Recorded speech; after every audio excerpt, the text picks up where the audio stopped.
Hey guys, I wanted to do something a little bit different for our Legend of Zelda Breath of the Wild playthrough that we've been running through here. So since we've gotten off the Great Plateau, I thought I'd switch it up as we go along our journey onto Kakariko Village and further on through the lands of Hyrule by exploring a podcast that I made with my partner Leslie. This is a podcast called Odd Readings, and it's just about the random things that book addicts tend to get into when they're trying to get their fix. It's basically everything that Leslie's been reading and trying to read and trying to get into. We want to do a lot more interviews with more reading addicts and writers and all of that sort. And I hope you find it really interesting because we're going to have a good time. So with no further ado, please enjoy this listen as you watch us fight for the freedom of Hyla all over.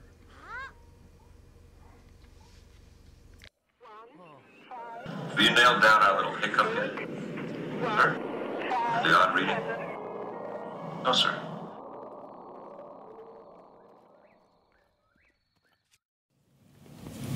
I'm not going to get your what now? My crack. Your crack. I think we can get your crack more in a video is what... Oh, you mean from your beer? Yes. You're cracking of your... Okay. Not that we Click. condone... It didn't do like the click. Shh. There it is. Click. Ice cold refreshment. Yum. Beers.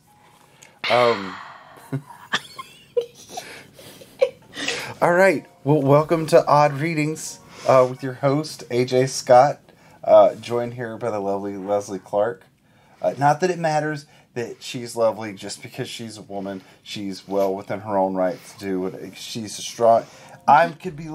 She would You're still very be lovely. Thank you.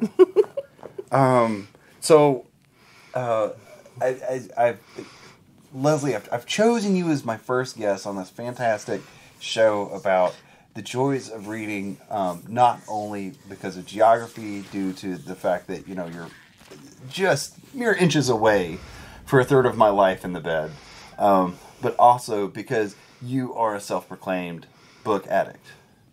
I like books. You do. So you're confirming right now for Odd Readings that you enjoy books. I enjoy books. Okay, but not like pamphlets. No go. I've read a pamphlet or two. A couple of pamphlets. They're not flyers. What about flyers? I read just about anything you put in front of me. Signs. You like a good sign from time to time. Yeah. Okay. Well, all right. So it's reading in general. Yeah. We're establishing that we're pro reading. So you're going to have other guests? You told me it was just going to be me. I think it'll be mostly you. Are you getting jealous of people that I haven't had on the show yet? Yeah. You're in episode number 1. And when we do like Odd Readings, the next generation, you're going to be like, I was in the TOS. Stop calling it that. Everybody calls the first Star Trek No one TOS. calls it that. All right, well, you tell us otherwise, please, so that I can be like, look at these they're being mean to you, not me. Don't be mean to anybody, for real though. It's mean to be mean. All right, so what I want to get into, which feels weird, I'm going to go ahead and give you guys a little behind the scenes because I like to pull back the curtain a little bit. We've had technical difficulties, which is normal for a TOS original series. Episode 1 You're just pilot. going to keep on with that, aren't you? Yeah, until the horse starts to ride. Stop trying to make that a thing. Eating it. No, it's totally fetch. It's gonna be rad. She's giving me a look on radio. I forgot. What were you saying? I forgot you don't what even I was know. even talking about. It doesn't. Read back the minutes. Our stenographer has the night off. It's okay. All right, so what I want to get into is... We had technical difficulties. So I'm having to ask the same questions that I literally just asked for the first 10 minutes of this interview. Which is fun, because I want it to sound like, oh, this is the first time I've ever asked this, and it's totally spontaneous and cool. It's not, though. But we're going to do our best, and we're going to have a lot of fun. Okay. Okay. Now, that being said, I want to start with my first question, which is, like I said, you read a lot of books. You enjoy reading, right? Uh-huh. So if I was to ask you, roughly, how many books do you think you read a month right now? Right now. Yeah. Probably 10 to 15. 10, and that's a lot. I mean, I think for the If I average can, person. yeah. Now, how many books do you think you would read unfettered by all of the plagues of reality? Like 1 or 2 a day. And that's incredible. I know people that haven't read 1 or 2 books in their life. That's weird. It's maybe they text a lot. I don't know. Like I feel like I don't read a lot, and I've read a good solid handful of books. I wait for them to come out for the movies. It's basically the same thing, right? You don't lose anything in the Netflix adaptations or. She's giving me a look on radio. All right, next question. I don't know. Maybe we have to video this. Well, no, that's going to be for the vlogcast. I don't know what you call it. We're going to put that vlogging. on. It's vlogging. Yeah. Once this skyrockets that sounds us like a into, sex thing. It could be a sex thing. But yeah, once this skyrockets us into fame and fortune, we're going to have to start recording it for the YouTubes as well as the podcasts. Okay. Because they're going to want us on all the multimedias. And then we're going to get a deal with Ellen. Ellen, she's quitting. And who's going to take her place? You and me, babe. It's going to be you and me. I hate yelling at people. Do you want to Ellen at people, though? Because that's what you get to do. Okay. I thought she yells at all of her interns. Yeah, you have to work for her to get yelled at. It's kind of a privilege. It's a perk. It comes in your contract, from what I understand. Okay. All right. So, like I said, we've been through some of this, so I'm just going to bring this up. The first book that you can remember reading, have a solid memory of it, was Tales of a Fourth Grade Nothing. Mm-hmm. By Judy Blume. Right, by Judy Blume. She writes a lot of YA. That's our cats. Oh yeah, if you hear some tussle in the background, we're not in an adorable bar fight or anything. There's actual wild animals in the room with us, and they're fine. They don't listen to the podcast though. So by young A, you mean young adult? It's YA. That's what that is, right? Yeah. So it says it library. Well, you take out the MC and you don't get a song. It's terrible. It's perforated. But you remember, you read this book, you enjoyed this book, and it sort of kicked off. Yes. You're like, man, it's like reading stories, but they're long. Yeah. And then got into Babysitter's Club, Sweet Valley High, Twins, Nancy Drew, a little bit of Hardy Boys. But those books, I would power through them so quickly.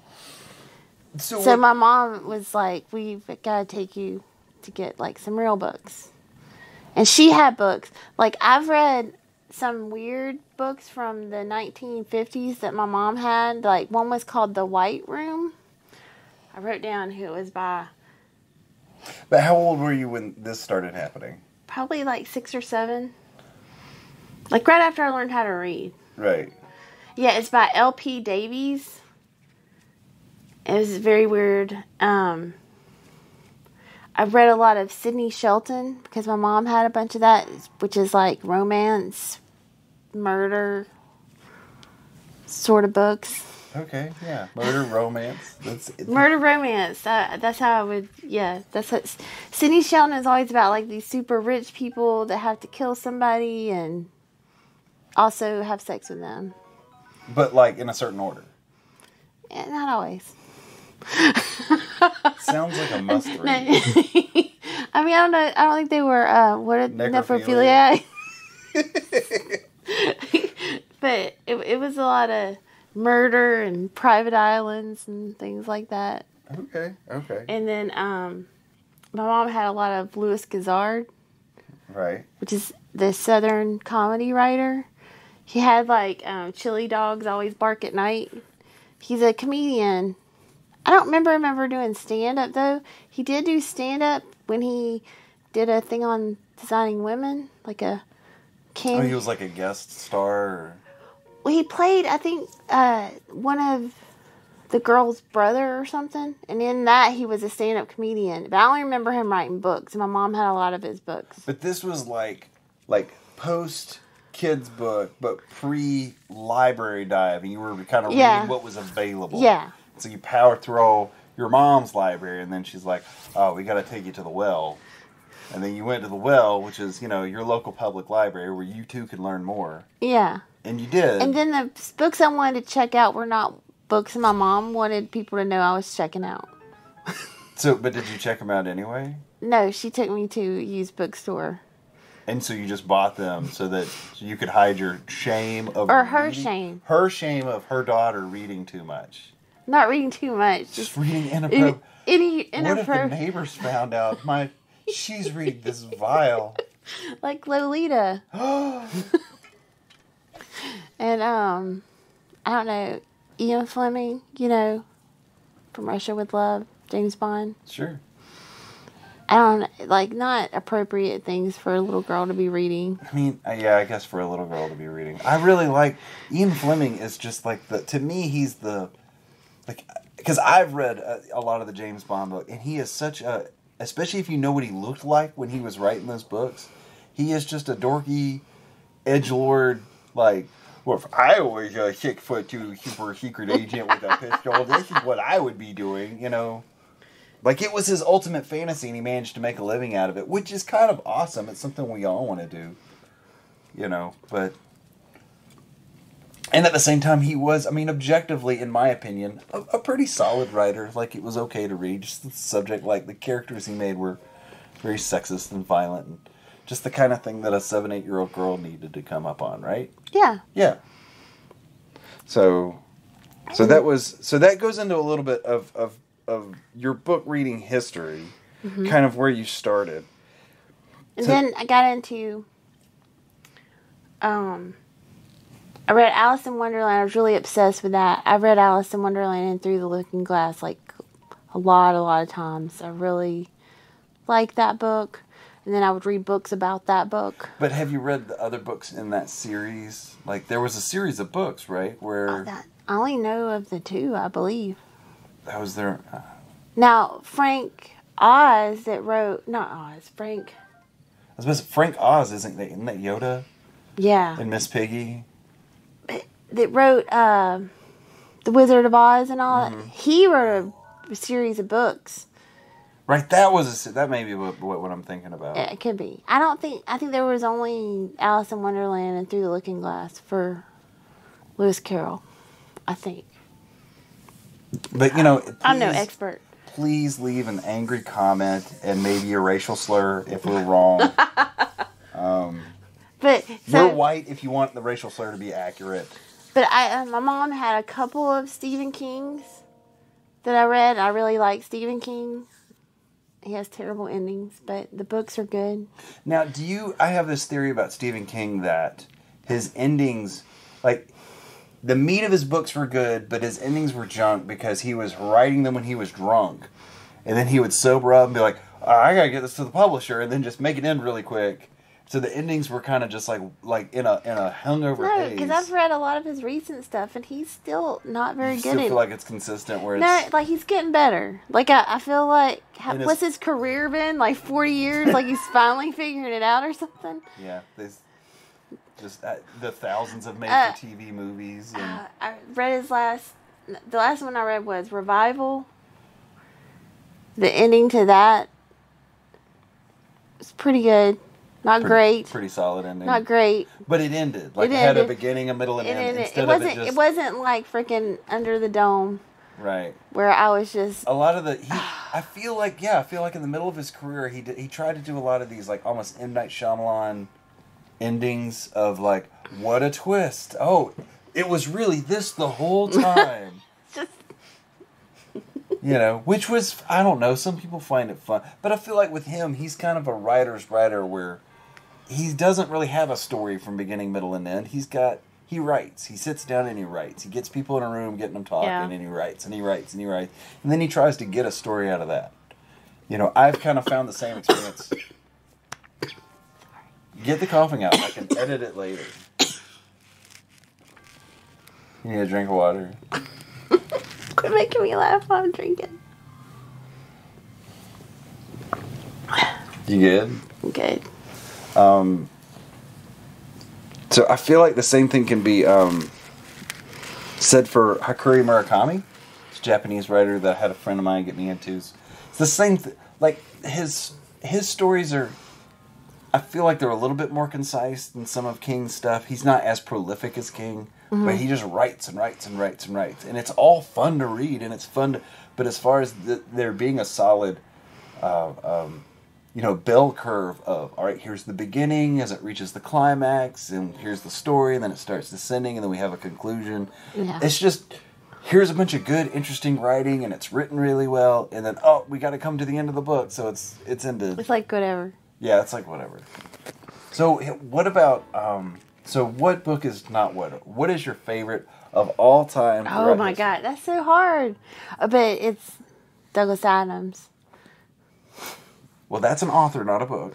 Oh, well, Hitchhiker's Guide to the Galaxy. Okay, that seems legit. I mean, and now I personally know that. That's for the listeners. That's for you guys back in listener land that we want you to know. I thought you were playing with me. No, I know what your favorite book is, because you won't shut up about it. But I mean, I've read that like a million times. There's only a very few books in my life that I've been able to read over and over again.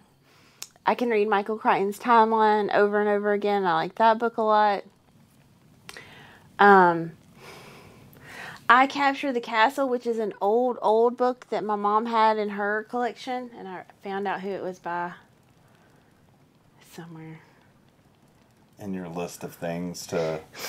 My list. You said I had to know authors and stuff, and I don't always know that. If we're going to talk about a book, especially one of your favorite books, somebody's going to have to look it up by the author. I want them to know. Dodie Smith. Dodie Smith. And the name of that... I Capture the Castle. I Capture the Castle by Dodie Smith. And what was... Because I've never heard of that one. I think it was written in the early 30s or 40s. Like, the book that I had to be taped together. Like, it was so old. But like pre-World War II. What was it about? It is about this family that is living in the gatehouse of a castle. Like, not a whole castle, but like just this gatehouse part of a castle. I'm assuming in England. And the dad of the family had written this really popular book called Jacob's Ladder. And while the kids were all little, and they were basically living off the royalties of this book, and he had writer's block, and he hasn't written a second book, and they're pretty much in dire straits. And the people that they're renting the castle from, I guess, pass away, and the sons of this guy one's from America, and I think the other one's like from England, and they show up because they're inheriting this place, and they don't know, like, are they going to throw them out or whatever. And there's two older daughters. One's kind of a bookish girl, and the other one is like, it's really pretty, and they're like, we're going to marry her off to one of these sons, and be good. And it's a lot of insanity ensues as drama. It's wonderful. And delicious drama. Like, it turns out that only one of the brothers is actually inheriting, and it's not the brother that she likes, and the other sister falls in love. What? It's a must read. It's good. You got to look it up. You got to find it. I mean, that's one of those, and especially the fact that you could have that level of drama. How do you feel now in your memory? How do you feel it was written? Like, was it like the language? I think it was written very well because I was young and little, and it was really easy for me to read. It was still compelling. You could get into it. The language wasn't like a barrier for you. Yeah, it was a really easy read and solid recommendation. All right, now that one. Now to talk about your favorite books, all you're doing is talking about how great something is. Now, you have to tell me what is, in your opinion, the worst book that you've ever finished. Oh. That you've ever read from beginning, because you've told me before that it's hard for me not to finish. It's hard for me not to finish. I've read some pretty terrible books. Is there one or even a couple that just stick out in your mind? I'm trying to think. I try to forget them. like a trauma, yeah, I need I got through that, and I don't want to think about it anymore. I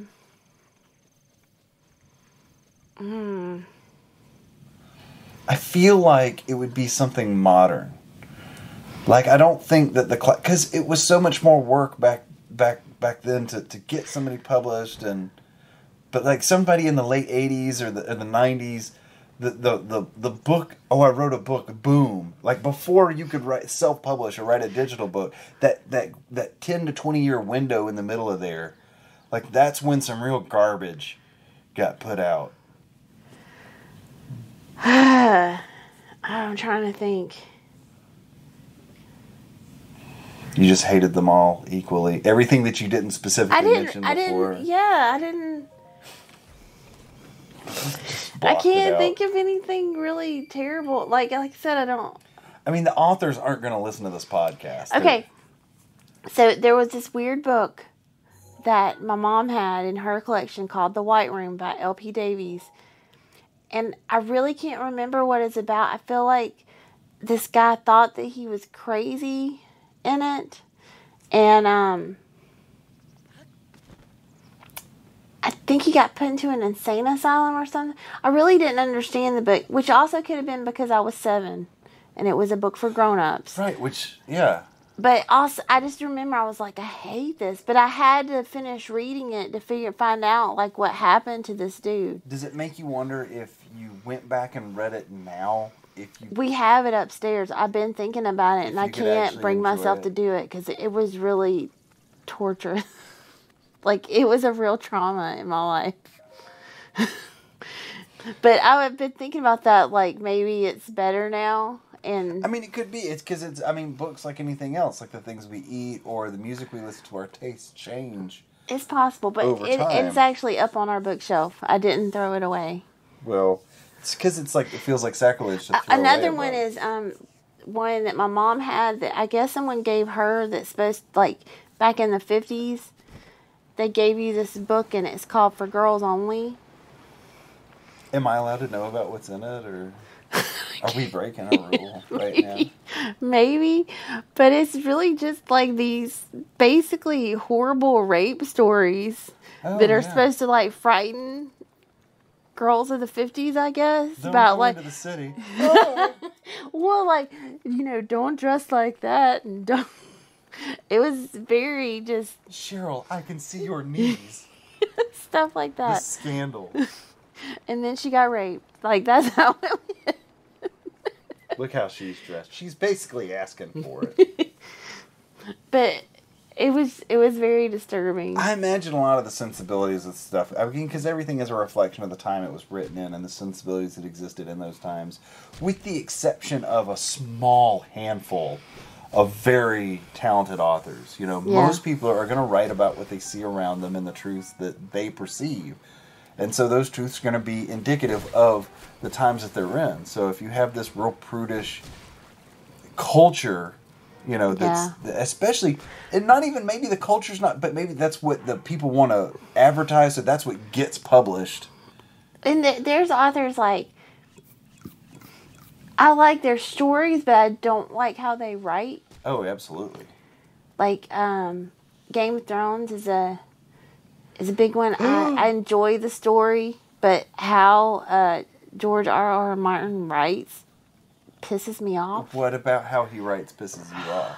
He has to describe, like, such nonsensical things. Like, get on with the fucking story, man. And then he wrote 2 books about the same instance, like two whole books. Yeah, he didn't continue the story. He didn't continue my story. I'm still stuck in the same part of his stupid story.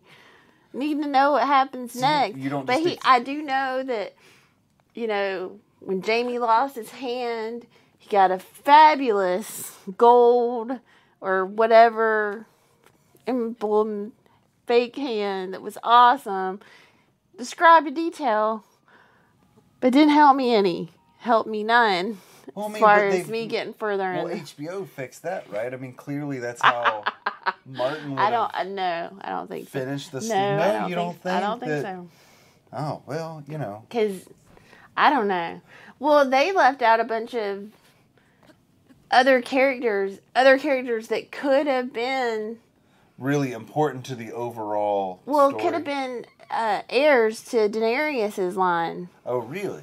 Yeah, there was like some cousins that had been, not cousins, maybe were half-brothers or something, that had been sent off that were coming over in a boat in the George R.R. Martin books, and nobody knows what happens to them because he never finished, and they never got there, so I can't remember. It's been so long ago since I've... So do you think George R.R. remembers that they're in this boat? No. I think he's forgotten all about it. Like he's just growing his beard and collecting his little sailor hats or whatever those are called. Yeah, he doesn't care anymore. Yeah. I don't know if I would either. Eating lots of cheesesteaks or whatever he does. I don't... George R.R. Martin. They never make movies about the books I love. Well, okay, like what? What would you want them to make? Actually, that's a lot. They have made movies about books that I love. I just didn't like them. Like, I like Dean Koontz a lot. I know a lot of people don't like him. I like him a lot. Well, he is, a consistent bestseller. I mean, I love him. But people are... I guess... People want to call him like... I say people, it's Robot Chicken. Trying to portray him as a Stephen King wannabe. Well, and he's like the Kmart of Stephen King. I don't feel like he is. I don't even think he's trying to write the same thing. I think that's fair too, because in my opinion, like Stephen King is way more like fanciful, and I feel like what I've read of Koontz, he feels more grounded. Well, he's more. It's not anything supernatural. Maybe a little bit, but more of... it hints on it. Whereas King, like, he leans way into the supernatural. Like, yeah. He really wants to, it's aliens. Well, it's magical werewolf vampire telekinesis. But then again, like, Odd Thomas series by Dean Koontz I really love, which that movie, and I love what's his name that passed away that was in the Star Trek's. Leonard Nimoy? No. He was in the new Star Trek. He was, he was Russian. He played the Russian guy. That played Chekhov. Yes. Yes. What is that kid's name? But he passed away. Right. But anyway, they had him playing Odd Thomas, and I love him. Please let us know what that kid's name is, as well as insulting. I want to say it's Yilton's. Yeah. I don't know. With correct pronunciations, you can insult our intelligence. We would. I don't know. I do like him because he also played in another Stephen King movie that I loved, The Hearts of Atlantis, where he was friends with Anthony Hopkins. No. Anyway, Hearts of Atlantis. He was the little kid in Hearts of Atlantis, but then so he played Odd Thomas, and I love him. I think he's a great actor. I just don't think they really got around like what was awesome about Odd Thomas. Like they just missed it. Sure, I mean and I think they made The Watchers, which is one of my favorite Dean Koontz books. I swear, I think they made a movie about that. But I mean, well, they got to be adapted by screenplay, writers, and then it's got to be produced, and somebody wants to put their cousin in it, but their cousin's a terrible actor, and it's all of Hollywood so often is working against the betterment of a story. Every now and then they hit a grand slam or I don't think they did such a bad Harry Potter. I think they did a pretty good job with Harry Potter. A lot of people get mad about that, but I mean, as far as taking a book and making it a movie, they did a good job. And the same thing as especially in a fantasy sort of with so much world building, the same thing can be said for Lord of the Rings, because you could never. I mean, the special edition Lord of the Rings is something like 9 hours long. if you wanted to make that fit because every nuance of that story is wonderful, and if you really wanted to fit it all in there, I mean, you're looking at, 20, 30 hours of that same level of production, and we saw how lazy they got with The Hobbit, so there's no sense. Is that what you think happened? Oh, yeah. Well, and I feel like they really messed up with The Hobbit, because they were just like, well, this is for kids, so there won't be any blood. So there's a scene where they already had a good Hobbit. I mean, yeah. That cartoon was amazing. Yeah, the animation, the old, was it from the 70s? I think it was the late 70s. 70s or 80s. It was when I was little. Oh, it was so good. It was so good. Yeah, it was great.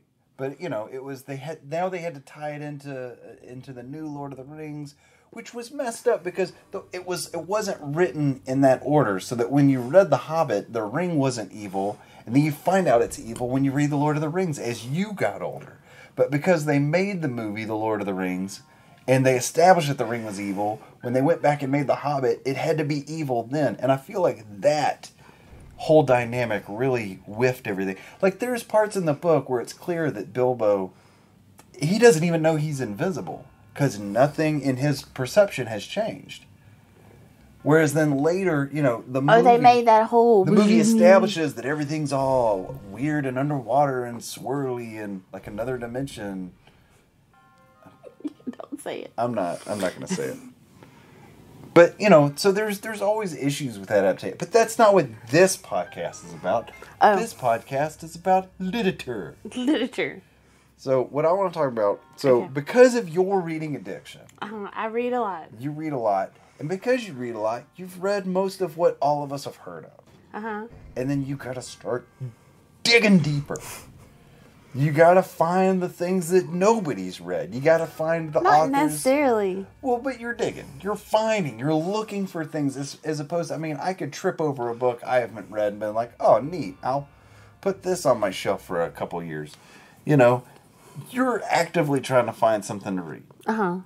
A lot. Because of that, and because, I briefly mentioned earlier, that there's this whole digital book thing. So now you don't have to go to a library. You don't have to go to a bookstore. You don't even have to order a book and wait for it to come to you like in the old Amazon. You can automatically get it, but the decent ones cost money. Yes, because the cheap ones are self-published. Or the free ones, every once in a while I've come across a good free book, but it's rare. So if you guys don't know this, a lot of these books, similar to reading like a summary on the back, you can read a sample of these books to sort of get an idea of how the author writes and what sort of direction the book's going to go. Just how many pages do you think the average sample is? Like they really vary a lot, which also makes me mad. Because I feel like a good sample, to really make me decide if I want to spend money on your book, I feel like I deserve a chapter. Right? One chapter. Right. Okay. Some of them will give you almost a chapter. Right. Somewhere around that. But some of them will only give you like 24 pages. And some of them will only give you, I'm like... See, but the only problem I can find in that is that you've got some books that are 12 chapters long. And now you're looking at almost 10% of the whole book as a sample. I can see why they're trying to limit you. Because they want you to get the whole book. Yeah, but I think sometimes they think their book is so good that they only have to give them 24 pages. And it's not. And we're going to get you in these 24 pages. You're ours. But yeah, I think you need at least 100 pages.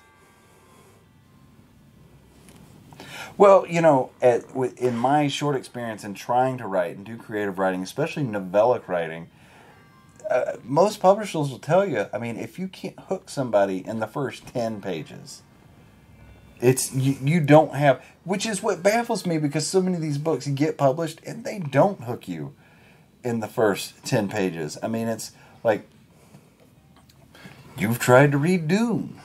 Now, did you get through Dune? No, I have never gotten through. So Dune defeated you. It defeated me. It's crazy popular book. It's so boring.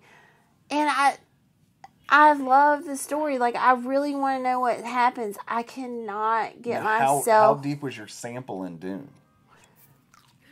Did you get like 200 pages in, or... No, it was right at 100 pages. The sample I read in Dune. Right, and you should and be in the meat of the book by It was so hard. Yeah. You were not in the meat of the book. They were just still talking about screwing Paul's dad over. That's where they're at in the sample. And you've read 100. Talking about it. Yeah, they're like, we're ha ha ha. we have this idea. Well, what's your idea? I mean, it's just like, dude, get to it. Yeah, just meandering around through the plot instead of actually working through the plot. Yeah, and I wouldn't have read as far as I did, except that I had watched the movie, and the old movie, was it from the No, that is really terrible. Oh, the original, adaptation of I've never been able to get through that. The new adaptation was pretty good, and I was like, maybe I should try this again, because it's one of those, I tried it when I was young, and I hated it, and I was just like, oh, I still hate this. Right, and we watched this movie, and it's a pretty solid movie. Yeah. But even that movie lulls in the middle a little bit. Yeah. You can tell when they were making that movie, they were like, nobody cares about this part. We're just going to skim right over, yada, yada, yada, and then there's a giant worm. Yes. Yeah. Okay, so back to samples. I want you to tell me about some of the samples that you've been reading. Okay. Like what's sticking out? Like what's a contender? Oh, a contender. Yeah. Is this Quiet Dell by Jane Ann Phillips. Okay. So what it is about is there is this newly widowed woman in the early 1900s, and she has 3 children, and her husband dies by getting hit by a trolley in New York. Okay. Or like is that what they called them? Not trolley. The electric trolleys, like the public transportation. Yes. But not a horse carriage or anything like that. I don't think so. I think it was like a trolley. Oh, I mean, I've seen the ones in San Francisco. I mean, they'd bowl you over. I mean, that would squish you flat. So,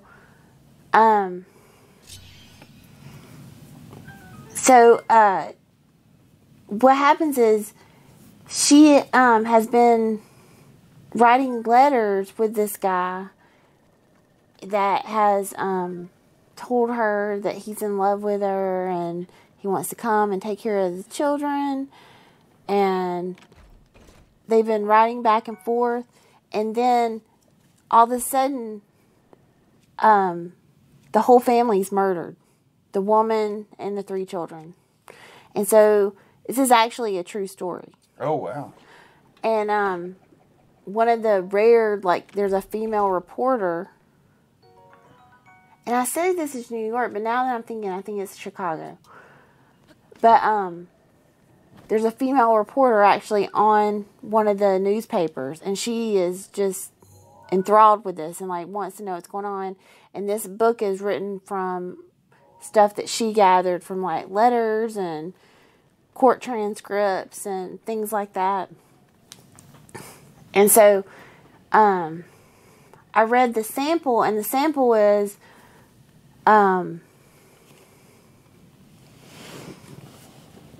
talks about the youngest of the children. She's a very imaginative little girl, and she writes a lot of plays and stuff. And they're having Thanksgiving, and this guy that boards with them is coming to visit them for Thanksgiving, or used to board with them. Now he doesn't live there anymore. And he's coming back, and they're going to have a big Thanksgiving with him. And the grandmother, the dad that passed away's mother, is ill. And she actually passes away on Thanksgiving. And the boarder ends up staying a little bit longer than he planned on it to help him with arrangements and stuff. And then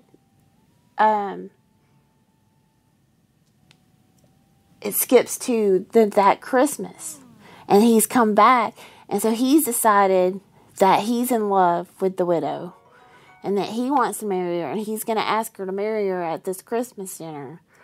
But he doesn't know about these letters that she's been getting. And it kind of alludes to him, you know? Mm-hmm. And that's as far as I got in the sample. But I'm very hooked because I need to know what happened. So that sounds good. That sounds like a really good, solid contender. So that's The Quiet Dell. And I have to, like, keep myself from... Because there's actual... Like, I could Google and find everything about it. Yeah, but you don't want to do that. I don't. Yeah. So that was The Quiet Dell by Jane Ann Phillips. Yes. Okay. So what else you got? Okay, and then another one is this Cold Sassy Tree by Olive Ann Burns. Cold Sassy Tree? Cold Sassy Tree. Like the tree is sassy. Yeah. Okay. And it's also early 1900s. And this grandfather that owns, like, the general store in this town, in this southern town, his wife has just passed away, like, 3 weeks ago, and he's about to marry his milliner, the lady that makes hats in the general store. Yeah, it's a scandal. Super scandalous. So that and was... who was that again? Will you repeat the author of that one? Cold Sassy Tree by Olive Ann Burns. Olive Ann Burns. Keeping a record of all these wonderful books for us. Another one was Mr. Flood's Last Resort by Jess Kidd, where this elderly caretaker woman is taking care of this old man that is a hoarder in like a mansion. Mm-hmm. And, like, so bad that he has, like, 100 cats, and it's, like, really smelly, and, like, really didn't think she'd last out, like, the first day. She didn't think, or he didn't think? She didn't think. He's already ran off, like, 3 or 4 caretakers or whatever. And he's just like, I need my cats. Well, his son is trying to put him in a home, and he told his son that he would burn the home down. And I'm sure, yeah... So, and like I feel like there's probably like an inheritance involved since there's a mansion. And they haven't said anything about that, but I'm sure there is. Yeah, I mean. But, yeah, so she's decided that she's going to clean up this place. Yeah, I mean, because minus cat shit, a mansion's a mansion. And, something dark is going on with her, also in her past. Right. And the place is obviously haunted also. There's ghosts too? Yes. Yeah, I'm enjoying this one. I feel like you're playing with me, but it does that sounds great, because I was already intrigued by the overall thing, but now it's like, oh, and on top of that, there's ghosts. So that was Mr. Flood's Last Resort. There's, where'd it go? I don't know, I didn't put it there. Hang on. What? Oh, Neil Gaiman, who I like. I really like Neil Gaiman. I like his story. And it's not that I don't like how he writes. How he writes is difficult for me to read. I don't know why. It's one that takes me a lot of time. Mm-hmm. But I do enjoy his stories. And he has this, it's the old book of his, Neverwhere. Mm-hmm. I've heard of Neverwhere. Yeah. And I've never been able to read it. So that one's on my list. Bridget Jones, the series by Helen Fielding. You know, Bridget Jones' Diary. Everybody's seen that one. Well, the last movie was from one of her books, Bridget Jones' Baby. Well, this new one that she has out is where she has actually had 2 children. And it didn't get to this in the sample, but I'm assuming Mark Darcy passed away. And so now Bridget Jones is like a single mom raising 2 kids. It's called Mad About the Boy. I could see that being a good solid read. I like that one was one. See, they assume that you've read all the other Bridget Jones, so you're automatically going to read it. And so I literally only got 24 pages, and I'm just like, yeah, that's almost kind of fair though. But let me ask you this: have you read the other Bridget Joneses? Oh yeah. So I've also read this other book that Helen Fielding wrote that's not Bridget Jones, that was about like this this lady that kind of just fell into being a spy, like a British spy. And it's super fun. I can't remember what it's called now, but I read that one. But I like Helen Fielding. Is it The Spy Who Dumped Me? No, that was a classy. I love that movie. I don't know why you didn't like it. It was so funny. I mean, that's true. I watched it. And just Kate McKinnon just fawning over Gillian Anderson is just adorable. Like, who wouldn't, right? I know. Okay, so tell me some samples that you've read, and the 20 pages was enough for you to be like, nope. What, like 20 pages was enough? Like, you can't imagine. Not only that somebody wrote this garbage, but they kept going after these 20 pages. Like, we're gonna dish some bullshit out here. Like, what are some real whiffers going on right now? There have been a few that I could not even get through. Oh, hang on. Oh, this Ted Decker, the Bowman's daughter.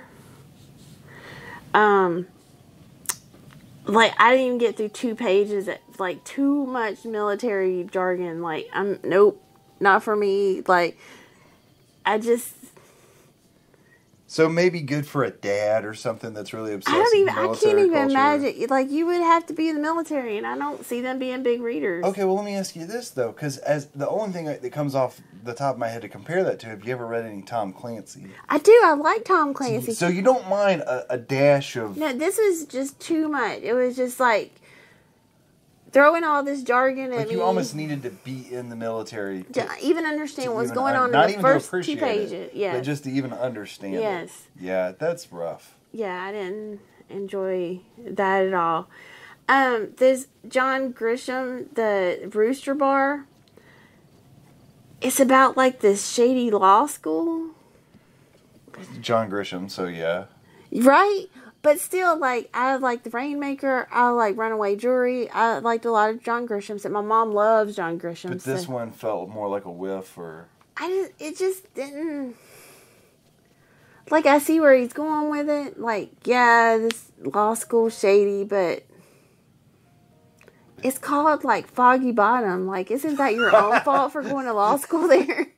Like... Right. I mean, just... Maybe you should have... You're going to Foggy Bottom Law School? Like... Maybe that's a very prestigious name for a law school. We don't... You're not a lawyer. I'm not a lawyer. I don't know. It was just like... I can't even... Is John Grisham a lawyer? Like... I don't know that he is, but he does write about lawyers. He just writes about him a lot. Like, he met one time at a bar, and he was like, you know what? You're going in this book 5 times.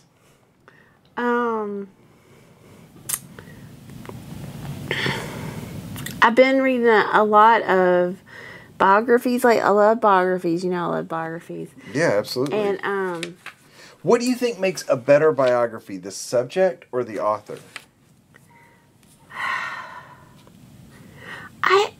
I think the subject... No, I don't know. Because I don't think it's the subject.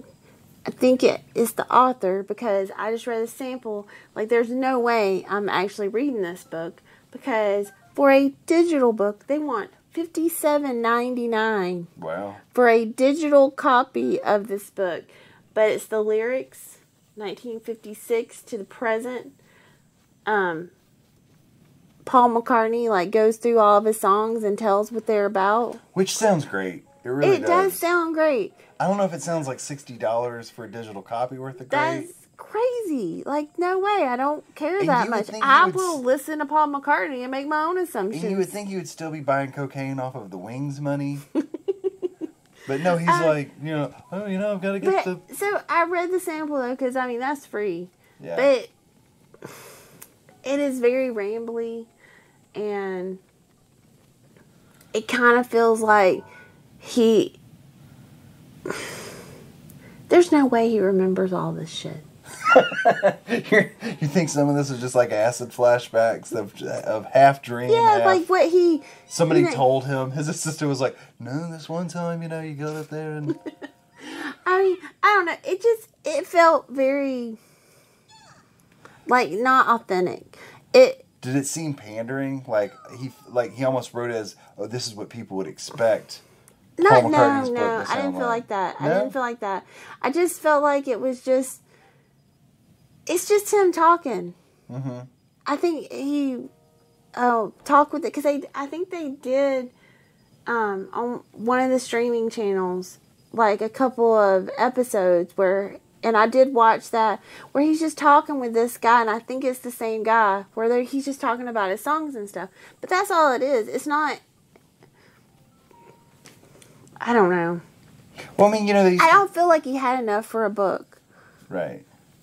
And it's not just reading about him talking about these songs. It's better when you can see it. It's just watching him have a conversation with Paul McCartney. And you can see the emotion behind the things he's saying instead of trying to infer it in just his words. Yeah. That makes sense. And I really didn't think it was worth it at all.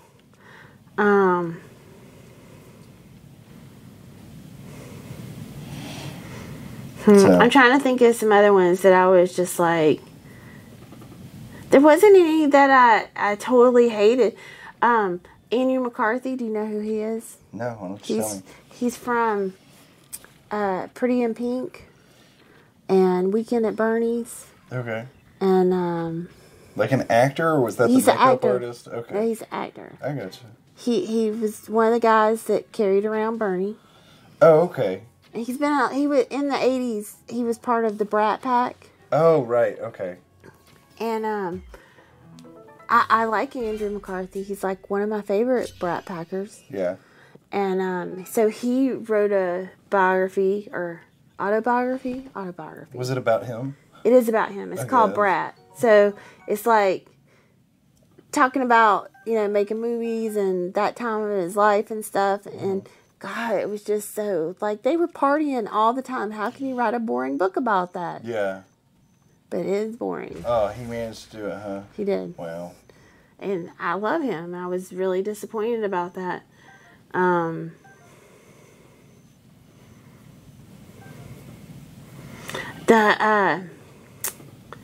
a little, almost on my list were a few of these. Like, did I tell you about the Wu-Tang? The RZA wrote a You did tell me, yeah. So the RZA and Chris Norris have wrote, they've wrote a few books. Well, RZA's wrote a few books about Wu-Tang. But this is like the manual, and it's very like, it tells about each member of the Wu-Tang Clan, and it tells like all of their AKAs and stuff. But what really got me is just like, this motherfucker. Like, it's written exactly how the RZA talks. Yeah, in an authentic voice. It's very authentic. Yeah. And I enjoyed that, but I didn't know, like, I didn't feel like I really wanted to read it. Does that make sense? Like, I enjoyed the sample, but I don't know. It's almost like how that first taste of Universal Studios Butterbeer was pretty good. But like when you're halfway through their glass, you're like, this is terrible. But I do think it would be a fun read. I have my limits. Like, I'm only going to spend, if I do buy a digital book, because of my reading addiction, I can only spend so much. Yeah. And so $10, $9.99 is my limit. Okay. And this book is $13.99. He broke the limit. He broke the limit. If he gets it under $9.99, I'll totally read this. But so if it goes on sale. It goes on sale. It's in. Yes. Okay. And Elvira wrote a very provocative autobiography. Autobiography. I've seen the adverts for that, and yeah, I imagine that's really interesting. The sample was very interesting, and once again, out of my budget. Wow. Well, was it just called Just the Three of Us? Like, are you talking about her boobs? Maybe. I mean, she's from a Dolly Parton-esque era of... I'm trying to think of what titty her meat. actual name is, and I can't even... Is it not legally Elvira? No, that is not her name. Like- Cassandra Peterson. Cassandra Peterson. And it's called Yours Cruelly, Elvira. Oh, I bet it's good, though. It really was. Even the sample, like, she had a banging life. Woo! Like, even before... And you know that she didn't even become Elvira until she was, like, my age.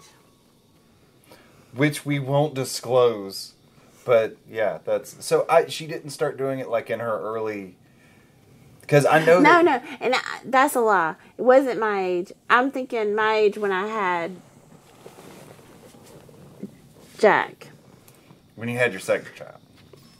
Yeah. But it was later, especially for an actor, because I think she had made like a pact with herself. Like if she hadn't made something of herself before she was 30 years old, she was done with this, and this came. Like that pact you make with your high school gay best friend where you're like, if we're 35 and not married. I mean, if you made that with your gay best friend. Well, that's getting You're close. there. Yeah, it's there. Why we're not legally married. I'm already married to Dave down the street. You just don't. We do it for insurance purposes. But yeah, her sounds fun. But also $14.99. Like, damn it, Elvira. It's like right over the line, you know. And it's almost like that seems like it's almost interesting enough to like reach past that and be like, no, I'll take your extra $5, but you gotta draw the line somewhere.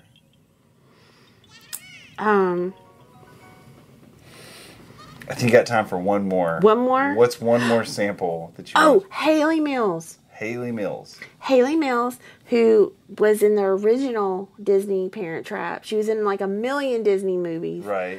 And so she finally wrote an autobiography. And it's just the sweetest thing. Like, she is on my list. Like, I'm definitely going to read it. And like how everybody has just mean stuff to say about Walt Disney. They do.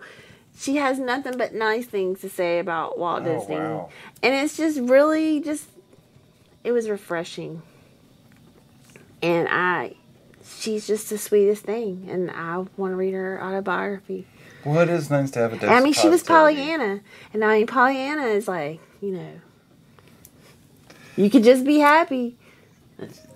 Yep. It's your choice. Just be happy about it. Yep. I mean, Pollyanna, did you have... I have no idea. Okay, Pollyanna is this Disney movie, and it's about this girl that was just perpetually happy. Like, she was an orphan, like, she had no reason to be happy, and she goes around this town where she gets adopted, and they're all, like, sad sacks, and she's like, but you got all these things that you could be happy about. And at the end of the movie, she falls off of this roof and becomes paralyzed and can't walk. And they're like, that's going to get Pollyanna. They are. These bunch of assholes are like, finally bringing Pollyanna down. And you know what? It doesn't? It doesn't. Well, I gotta say that talking about that movie was a great way to end the first episode of a podcast about reading books. So I would like to thank my very special guest, Leslie Clark, for admitting her addiction in front of you, me, and everyone else. You make it sound like I would like suck dick for books. I don't know your whole life story. I haven't read your autobiography yet. But as always, my name is AJ Scott. You've been listening to Odd Readings. Thank you so much, and good night, or day, or whatever. I'm not sure. The ratings are quite interesting.